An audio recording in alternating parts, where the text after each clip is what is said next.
Hello, good afternoon. Ito ako sa trabaho ko ngayon. Dahil wala ako sa bahay, and dito naman yung second house ko.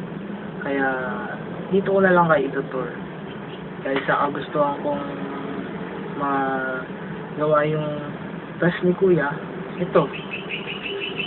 Sige, tutur ko muna kayo. Ito pala yung binabantayan ko, yung gate. Yan. Yung sasakyan. Yung building. Yung bahay.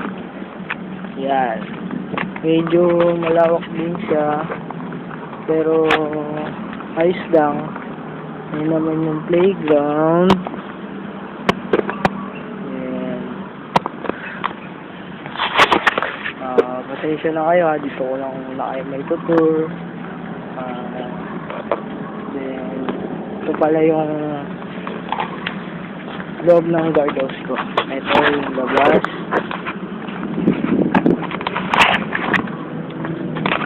Yan. Isang maliit na guardhouse. Yan.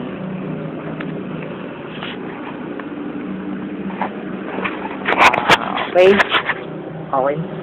Thanks sa time. Bye.